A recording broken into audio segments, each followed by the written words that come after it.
ക്ക് സ്തുതിയായിരിക്കട്ടെ. വിശുദ്ധ പൗലോസ്ലീഹ റോമാക്കാർക്ക് എഴുതിയ ലേഖനം 8-ാം അധ്യായം. ആത്മാവിലുള്ള ജീവിതം. ആകയാൽ ഇപ്പോൾ യേശുക്രിസ്തുവിനോട് ഐക്യപ്പെട്ടിരിക്കുന്നവർക്ക് ശിക്ഷാവിധിയില്ല. എന്തെന്നാൽ യേശുക്രിസ്തുവിലുള്ള ജീവാത്മാവിൻ്റെ നിയമം നിന്നെ പാപത്തിൻ്റെയും മരണത്തിൻ്റെയും നിയമത്തിൽ നിന്ന് സ്വതന്ത്രനാക്കിയിരിക്കുന്നു. ശരീരത്താൽ ബലഹീനമാക്കപ്പെട്ട നിയമത്തിന് അസാധ്യമായത് ദൈവം ചെയ്തു. അവിടുന്ന് തൻ്റെ പുത്രനെ പാപപരിഹാരത്തിനു വേണ്ടി പാപകരമായ ശരീരത്തിൻ്റെ സാദൃശ്യത്തിൽ അയച്ചുകൊണ്ട് പാപത്തിന് ശരീരത്തിൽ ശിക്ഷ വിധിച്ചു. ഇത് ശരീരത്തിൻ്റെ പ്രവണതകൾക്കനുസരിച്ച് ജീവിക്കാതെ ആത്മാവിൻ്റെ പ്രചോദനമനുസരിച്ച് ജീവിക്കുന്ന നമ്മിൽ നിയമത്തിൻ്റെ അനുശാസനം സഫലമാകുന്നതിനു വേണ്ടിയാണ്. എന്തെന്നാൽ ജഡികമായി ജീവിക്കുന്നവർ ജഡിക കാര്യങ്ങളിൽ മനസ്സുവയ്ക്കുന്നു, ആത്മീയമായി ജീവിക്കുന്നവരാകട്ടെ ആത്മീയ കാര്യങ്ങളിൽ മനസ്സുവയ്ക്കുന്നു. ജഡികാഭിലാഷങ്ങൾ മരണത്തിലേക്ക് നയിക്കുന്നു, ആത്മീയാഭിലാഷങ്ങൾ ജീവനിലേക്കും സമാധാനത്തിലേക്കും. ജഡിക താൽപ്പര്യങ്ങളിൽ മുഴുകിയിരിക്കുന്ന മനസ്സ് ദൈവത്തിൻ്റെ ശത്രുവാണ്. അത് ദൈവത്തിൻ്റെ നിയമത്തിന് കീഴ്പ്പെടുന്നില്ല, കീഴ്പ്പെടാൻ അതിന് സാധിക്കുകയുമില്ല. ജഡിക പ്രവണതകൾ അനുസരിച്ച് ജീവിക്കുന്നവർക്ക് ദൈവത്തെ പ്രസാദിപ്പിക്കുക സാധ്യമല്ല.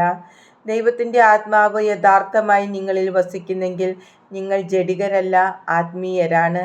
ക്രിസ്തുവിൻ്റെ ആത്മാവില്ലാത്തവൻ ക്രിസ്തുവിനുള്ളവനല്ല. എന്നാൽ നിങ്ങളുടെ ശരീരം പാപനിമിത്തം മൃതമാണെങ്കിലും ക്രിസ്തു നിങ്ങളിലുണ്ടെങ്കിൽ നിങ്ങളുടെ ആത്മാവ് നീതി നിമിത്തം ജീവനുള്ളതായിരിക്കും. യേശുവിനെ മരിച്ചവരിൽ നിന്ന് ഉയർപ്പിച്ചവൻ്റെ ആത്മാവ് നിങ്ങളിൽ വസിക്കുന്നുണ്ടെങ്കിൽ യേശുക്രിസ്തുവിനെ ഉയർപ്പിച്ചവൻ നിങ്ങളുടെ മർത്യശരീരങ്ങൾക്കും നിങ്ങളിൽ വസിക്കുന്ന തൻ്റെ ആത്മാവിനാൽ ജീവൻ പ്രദാനം ചെയ്യും. ആകയാൽ സഹോദരരെ, ജഡിക പ്രവണതകൾക്കനുസരിച്ച് ജീവിക്കാൻ നാം ജഡത്തിന് കടപ്പെട്ടവരല്ല. ജഡികരായി ജീവിക്കുന്നെങ്കിൽ നിങ്ങൾ തീർച്ചയായും മരിക്കും. എന്നാൽ ശരീരത്തിൻ്റെ പ്രവണതകളെ ആത്മാവിനാൽ നിഹനിക്കുന്നെങ്കിൽ നിങ്ങൾ ജീവിക്കും. ദൈവാത്മാവിനാൽ നയിക്കപ്പെടുന്നവരെല്ലാം ദൈവത്തിൻ്റെ പുത്രന്മാരാണ്. നിങ്ങളെ വീണ്ടും ഭയത്തിലേക്ക് നയിക്കുന്ന അടിമത്തത്തിൻ്റെ ആത്മാവിനെയല്ല, മറിച്ച് പുത്രസ്വീകാര്യത്തിൻ്റെ ആത്മാവിനെയാണ് നിങ്ങൾ കൈക്കൊണ്ടിരിക്കുന്നത്. ഈ ആത്മാവ് മൂലമാണ് നാം ആബാ, പിതാവേ എന്നു വിളിക്കുന്നത്. നാം ദൈവത്തിൻ്റെ മക്കളാണെന്ന് ഈ ആത്മാവ് നമ്മുടെ ആത്മാവിനോട് ചേർന്ന് സാക്ഷ്യം നൽകുന്നു. നാം മക്കളെങ്കിൽ അവകാശികളുമാണ്, ദൈവത്തിൻ്റെ അവകാശികളും ക്രിസ്തുവിൻ്റെ കൂട്ടവകാശികളും. എന്തെന്നാൽ അവനോടൊപ്പം ഒരിക്കൽ മഹത്വപ്പെടേണ്ടതിന് ഇപ്പോൾ അവനോടുകൂടെ നാം പീഡയനുഭവിക്കുന്നു. വെളിപ്പെടാനിരിക്കുന്ന മഹത്വം. നമുക്ക് വെളിപ്പെടാനിരിക്കുന്ന മഹത്വത്തോട് തുലനം ചെയ്യുമ്പോൾ ഇന്നത്തെ കഷ്ടതകൾ നിസ്സാരമാണെന്ന് ഞാൻ കരുതുന്നു. സൃഷ്ടപ്രപഞ്ചം ദൈവമക്കളുടെ വെളിപ്പെടുത്തലിനെ ആകാംക്ഷയോടെ കാത്തിരിക്കുന്നു. അത് വൃദ്ധതയ്ക്ക് അടിമപ്പെട്ടിരിക്കുന്നു. സ്വന്തം ഇഷ്ടത്താലല്ല, പ്രത്യാശ കൊടുത്ത് അതിനെ അധീനമാക്കിയവൻ്റെ അഭിഷ്ടപ്രകാരം സൃഷ്ടി ജീർണതയുടെ അടിമത്തത്തിൽ നിന്ന് മോചിതമാവുകയും ദൈവമക്കളുടെ സ്വാതന്ത്ര്യം പ്രാപിക്കുകയും ചെയ്യും. സമസ്ത സൃഷ്ടികളും ഒന്നുചേർന്ന് ഇതുവരെയും ഈറ്റുനോവ് അനുഭവിക്കുകയും നെടുവീർപ്പിടുകയും ചെയ്യുന്നു എന്ന് നമുക്കറിയാം.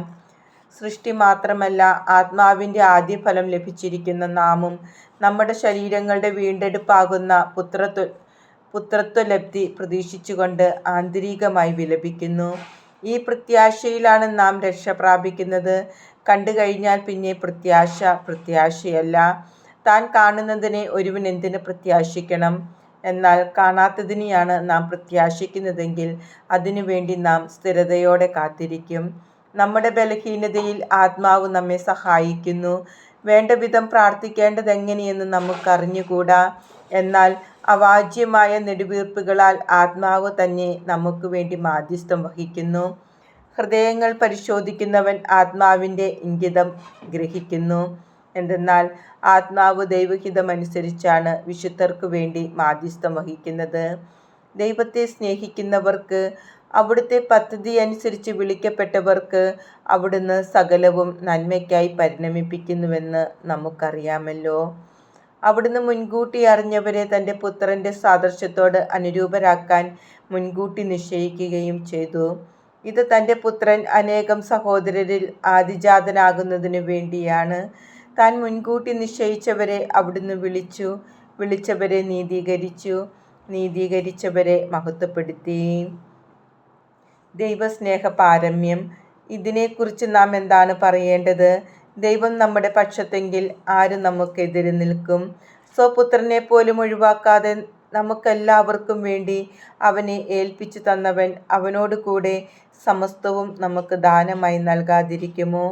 ദൈവം തെരഞ്ഞെടുത്തവരുടെ മേൽ ആര് കുറ്റമാരോപിക്കും? നീതീകരിക്കുന്നവൻ ദൈവമാണ്. ആരാണ് ശിക്ഷാവിധി നടത്തുക? മരിച്ചവനെങ്കിലും ഉത്ഥാനം ചെയ്തവനും ദൈവത്തിൻ്റെ വലത്ത് ഭാഗത്തിരുന്ന് നമുക്ക് വേണ്ടി മാധ്യസ്ഥം വഹിക്കുന്നവനുമായ യേശുക്രിസ്തു തന്നെ. ക്രിസ്തുവിൻ്റെ സ്നേഹത്തിൽ നിന്ന് ആര് നമ്മെ വേർപെടുത്തും? ക്ലേശമോ, ദുരിതമോ, പീഡനമോ, പട്ടിണിയോ, നഗ്നതയോ, ആപത്തോ, വാളോ? ഇങ്ങനെ എഴുതപ്പെട്ടിരിക്കുന്നു: നിന്നെപ്രതി ഞങ്ങൾ ദിവസം മുഴുവൻ വധിക്കപ്പെടുന്നു, കൊലയ്ക്കുള്ള ആടുകളെ പോലെ കരുതപ്പെടുകയും ചെയ്യുന്നു. നമ്മെ സ്നേഹിച്ചവൻ മുഖാന്തരം ഇവയിലെല്ലാം നാം പൂർണ്ണ വിജയം വരിക്കുന്നു. എന്തെന്നാൽ മരണത്തിനോ ജീവനോ ദൂതന്മാർക്കോ അധികാരങ്ങൾക്കോ ഇക്കാലത്തുള്ളവയ്ക്കോ വരാനിരിക്കുന്നവയ്ക്കോ ശക്തികൾക്കോ ഉയരത്തിനോ ആഴത്തിനോ മറ്റേതെങ്കിലും സൃഷ്ടിക്കോ നമ്മുടെ കർത്താവായ യേശുക്രിസ്തുവിലൂടെയുള്ള ദൈവസ്നേഹത്തിൽ നിന്ന് നമ്മെ വേർപെടുത്താൻ കഴിയുകയില്ലെന്ന് എനിക്ക് ഉറപ്പുണ്ട്.